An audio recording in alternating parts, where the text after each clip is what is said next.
based on the new, on the old Halloween. Wow, total. Boop, boop. But don't use this take. He's the other. And sometimes we'll travel to distant dimensions, things, visiting places that are unseen, never heard of before, or it's all that quantum physics shit, parallel universe thing that I really know nothing about, except that I know that it's super cool and that I want to learn more about it.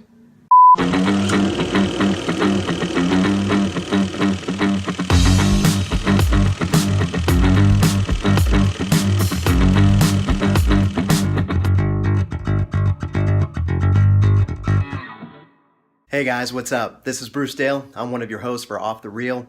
Dave and I have been working on a new short film recently. We've been at it for better part of a year, and we're hoping for an October 2016 release. What we're doing is a fan film, which is based on the original Halloween series written by John Carpenter and Deborah Hill.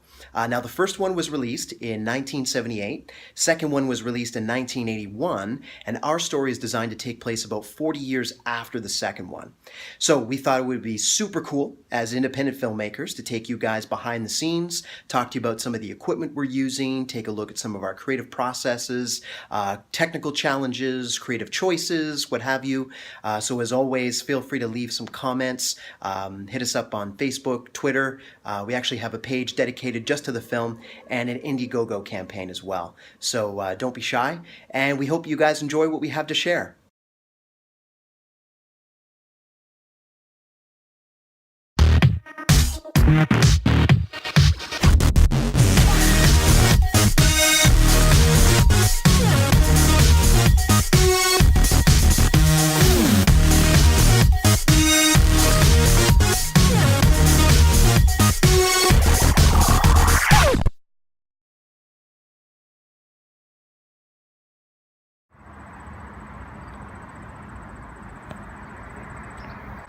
So let me walk you through the gear and tell you what we've got. This is all lighting and grip gear.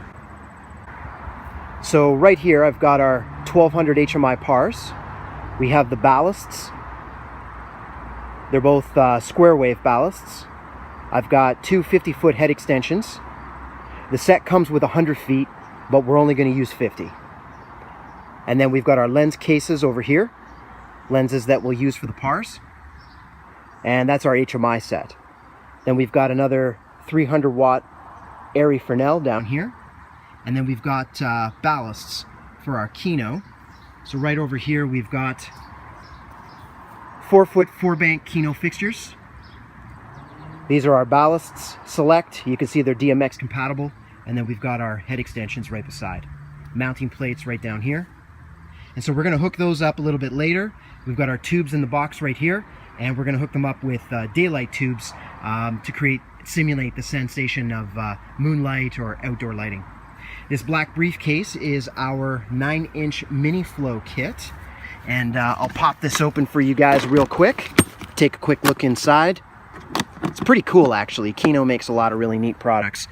So this is a miniature Kino kit. You can see the bulbs, pretty tiny, right? This is the actual fixture element here.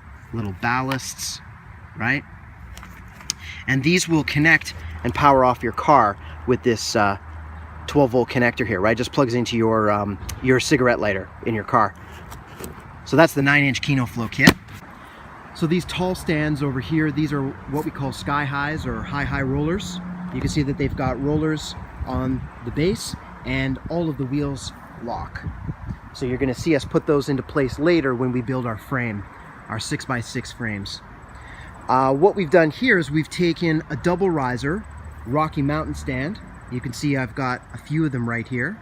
The double risers because they've got two couplers with T-handles, right? So whenever we see two, we know that these are double rise. And if you look in the distance, you'll see these three stands, they've got triple rise, 3 T-handles. So, triple riser Rocky Mountains in the back, double riser Rocky Mountains here in the front. What we've done is we've converted these into C-stands. We've got our 2.5-inch grip head or knuckle, And then we've got our 40-inch extension arm. In this bag, we've got our 6 foot by 6 foot full grids. You'll see us pull those out a little bit later on. And this is our GAC box, as some grips like to call it. We've got Cardellini center jaw, Maffer, however you like to pronounce it, a couple of swivel clamps, and some black wrap in there. And then we've got ourselves flag and net set, or grip box, as we call it here in Canada.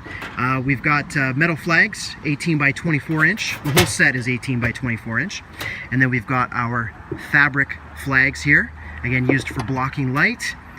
In the very back, we've got some silks used for diffusing light. Oh. And then we've got, you'll notice, some that have a red border. The ones with the red border are what we call double nets. They cut down the light intensity. And then we've got single nets with the green frame here. So that's our flag and net set, 18 by 24 inch. And almost done. We've got a couple pieces of 7-foot pipe that we're going to use to build a frame. And then I've got a 6 by 6 frame right here as well. We've got 4 full apple boxes, sandbags over here, and our lineup of AC cable. So in our situation, we had to work with available power coming from the house, and so we got a ton of AC, and here we are.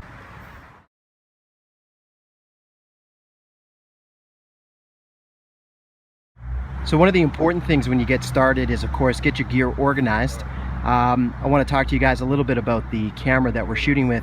We've got the Canon T4i that we're shooting with, and the lens that's on there right now is 18 to 55 mil.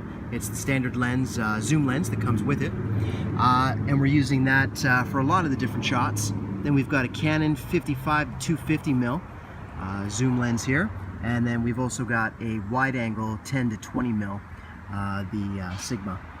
So we're just switching between these three, primarily using the 18 to 55 and the wide angle, and that's where we're achieving most of the shots that we've got going on. Most of what we're doing, we're going to keep things white balanced for tungsten lighting to help enhance some of the blue of the daylight that we're simulating coming in, or the moonlight, so to speak.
So I'm going to walk you guys through the entire setup that we've got throughout the house. First off, I've got a 650 Mole Richardson Pepper hooked up to a 1K Variac dimmer, dialed down to about 45%. And that is creating the lighting for this space here. And we've controlled the fall off of the light just by shaping it with the barn doors, just to kind of get a blend with the edge of the wall here. Which they've altered because we got a fake door in here as part of a practical effect.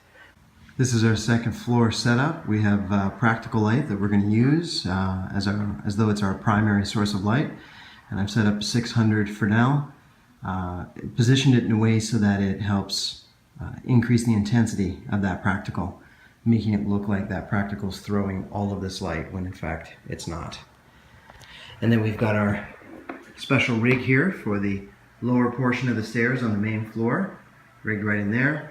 And in a moment, we're going to turn on this 4-bank 4-foot Kino, a little dark, hard to see, but that's going to cast some moonlight into the scene, and we'll see that cast on the walls and whatnot, help create that sort of bluish glow is what we're going for, similar to what we saw in the original series. Alright, so we're on the main floor, first level.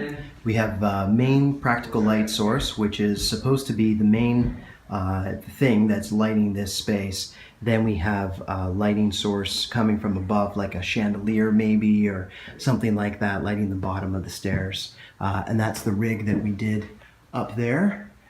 And then we've got a 4-foot 4-bank Kino mounted in the window here. That's designed to illuminate some of the exterior lighting, which is designed to be either moonlight or that ambient blue glow that we often see in a lot of nighttime scenes.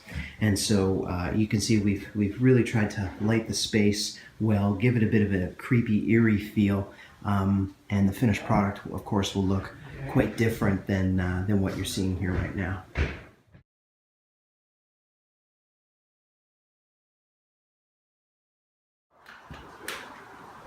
We were faced with the challenge that we had to create some lighting for the stairwell down here, but Dave needs to see all of the main floor, so we couldn't put any lights on the ground, so we had to rig something up a little bit higher.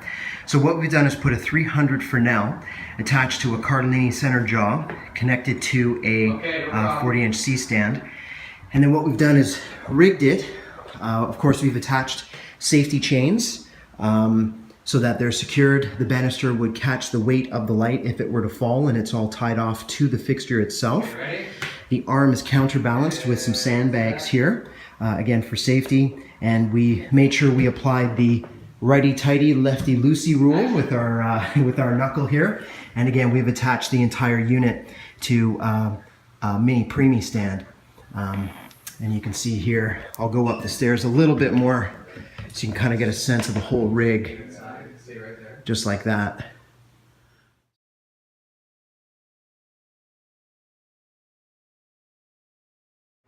For the second night of shooting exteriors, I decided to put in just one 1200 HMI par and threw a Fresnel lens on it, help create a more directional quality to the light.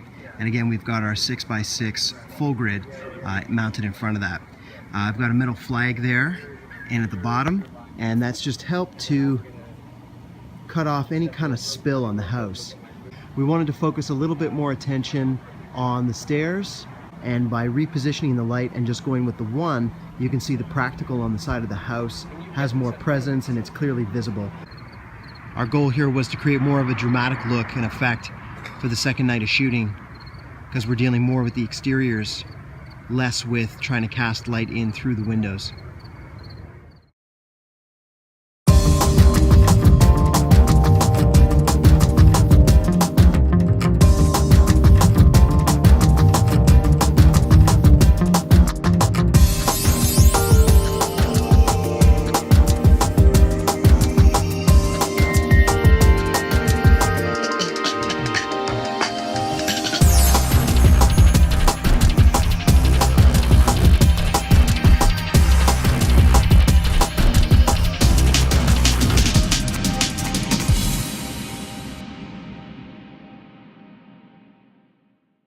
And that's a wrap. We hope that you guys enjoyed the video. We're aiming for a late October release. Be sure to check back with our OTR channel and or Dave's channel for when that drops. It was a pleasure for us to share some of the behind the scenes and share with you some of our creative setups and some of our choices. We encourage you guys to leave some comments below. Feel free to share some links to projects that you're working on. Watch for the video to drop in and around October 31st coming your way, and you can think back on this and know how some of that movie magic was done and created. So I hope you enjoyed what we were able to bring to the table, and we look forward to many more episodes with you guys.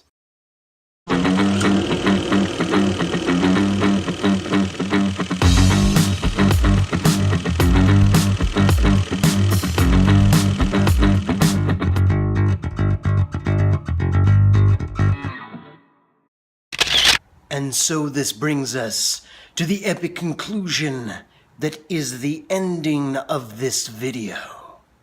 Don't mind the creepy lighting, it's kind of weird, but I just thought I'd add a little bit of atmosphere to our shot here while we're talking.